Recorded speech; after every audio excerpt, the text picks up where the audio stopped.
झारखंड, पश्चिम बंगाल और उड़ीसा में कुर्मी को एसटी में शामिल करने की मांग को लेकर आंदोलन जोर पकड़ता जा रहा है।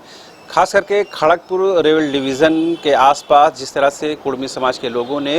रेल रोको आंदोलन शुरू किया है, उसका व्यापक प्रभाव और असर देखने को मिल रहा है। हालत यह है कि रांची रेल डिवीज़न में भी कई ट्रेनों को रद्द या फिर स्थगित करना पड़ा है। इसका सीधा असर आम लोगों के जनजीवन पर पड़ रहा है। तमाम जो आंदोलनकारी कुर्मी समाज के लोग हैं वो ये कह रहे हैं कि केंद्रीय मंत्री जब तक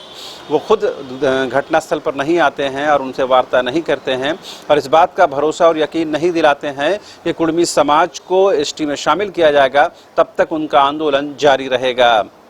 बात यह भी सामने आ रही है कि रांची रेल डिवीज़न में भी रेल रोको आंदोलन चलाने की बात की जा रही है। हालांकि उसका जो डेट है वो फाइनलाइज नहीं हुआ है। इस बीच में तस्वीरें आपके सामने हैं कि इन तस्वीरों में देख पाएंगे कि किस तरह से कुर्मी समाज के जो लोग हैं वो डेरा डाल रहे हैं, जो अपना पारंपरिक नृत्य है वो कर रहे हैं, बातचीत कर रहे हैं, बैठे हुए हैं। बड़ी संख्या में महिलाएँ हैं, बुजुर्ग हैं, जवान हैं और तमाम लोग रेल ट्रैक को छोड़ने को राज़ी नहीं है। पिछले कई दिनों से यही स्थिति बनी हुई है और इस बात की आशंका व्यक्त की जा रही है कि ऐसी ही स्थिति कई दिनों तक आगे भी बनी रहेगी, क्योंकि तमाम जो कुर्मी समाज के लोग हैं वो अपने खाने पीने का सामान भी साथ में लेकर चल रहे हैं। उनके भोजन पानी का इंतजाम भी घटनास्थल पर ही किया जा रहा है। ऐसे में रांची में जो उस समाज के लोग हैं यानी कुर्मी समाज के लोग हैं, उनसे जो लगातार बातचीत हो रही है, जो उनसे फ़ोन पर वार्तालाप हो रही है, उससे ये पता चल रहा है कि ये आंदोलन और बढ़ेगा और न सिर्फ अभी जो खड़गपुर रेल डिवीज़न में जो ये रेल बाधित करने का कार्यक्रम है, बल्कि अन्य रेल डिवीज़न में भी इस तरह के कार्यक्रम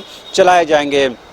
ऐसे में साफ है कि इस त्यौहार के मौसम में जब बड़ी संख्या में लोग एक स्थान से दूसरे स्थान पर जाते हैं, उससे कहीं न कहीं उनको परेशानी ज़रूर उठानी पड़ रही है। लेकिन बड़ा और अहम सवाल ये है कि कुर्मी समाज आखिर इस आंदोलन को लेकर इतना मुखर क्यों हुआ है, अचानक ये आंदोलन क्यों बढ़ा है। इस सवाल के जवाब में कुर्मी समाज के लोग कहते हैं कि ये आंदोलन एकाएक नहीं बढ़ा है, बल्कि लंबे समय से इसकी तैयारी चल रही थी और लंबे समय से इसकी मांग रही है। आपको याद है कि पिछले दिनों हुई झारखंड की हेमंत सोरेन कैबिनेट ने 1932 खतियान के आधार पर स्थानीय नीति बनाने के प्रस्ताव को मंजूरी दी है, जिसके बाद आदिवासी और मूलवासी समाज में बड़ी खुशी की लहर देखी जा रही है। अब कुर्मी समाज के जो लोग हैं वो खुद को एसटी में यानी आदिवासी कैटेगरी में शामिल कराने को लेकर के आंदोलन कर रहे हैं और इससे कहा जा रहा है कि कहीं न कहीं ये आंदोलन और बढ़ेगा। लेकिन इस पूरे प्रकरण का एक दूसरा पहलू भी है, दूसरा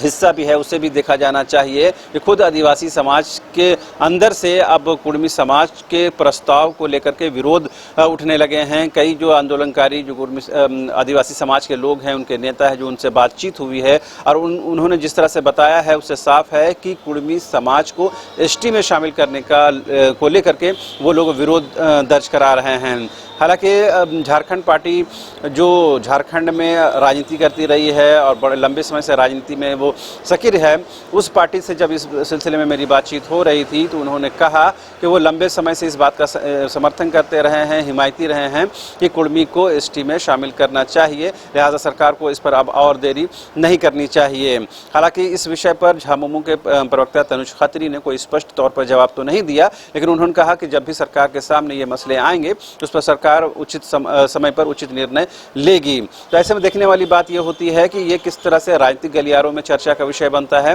और राजनीति इस पर किस तरह से हावी होती है। लेकिन एक बात तो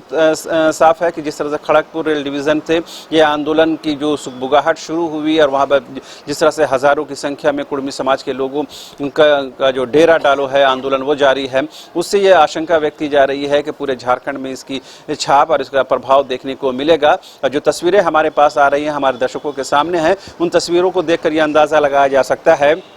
कि रात के अंधेरे में भी कुर्मी समाज के लोग जो हैं वो बड़ी संख्या में रेल रोको आंदोलन में शामिल हो रहे हैं, रेल को आने जाने से रोक रहे हैं और अपनी आवाज़ को बुलंद कर रहे हैं। जो इस पूरे आंदोलन में जो हम झारखंड में एक चेहरा के तौर पर भी उभरे थे, खास करके 1932 खतियान आधारित स्थानीय नीति भाषा को लेकर के जयराम महतो, उन्होंने भी अपने फेसबुक पोस्ट में ये लिखा है कि कुर्मी समाज की जो मांगे हैं उसका वो कहीं न कहीं समर्थन कर रहे हैं और आंदोलन के माध्यम से उसको तरजीह तरजीह देने की कोशिश कर रहे हैं और उन्होंने ये बताने की कोशिश की है कि यहाँ के आदिवासियों मूलवासियों की ज़मीन में ही रेलवे काम कर रहा है, जो दूसरे केंद्रीय एजेंसियां हैं वो काम कर रही हैं, बड़े बड़ी जो औद्योगिक घराने हैं वो हमारी ज़मीनों पर काम कर रहे हैं, लिहाजा हम उनकी ज़मीन पर नहीं बैठे हैं, वो हमारी ज़मीन पर बैठे हैं। ऐसे में ये समझ में आ रहा है कि आने वाले दिनों में इस आंदोलन से और जो बड़े चेहरे हैं वो भी जुटेंगे और जो पुराने लोग हैं वो भी सामने आ रहे हैं। अब देखने वाली बात ये होती है कि झारखंड की राजनीति इससे कितनी प्रभावित होती है। फिलहाल मुझे और मेरे सहयोगी कैमरा पर्सन संजय को दीजिए इजाज़त। नमस्कार।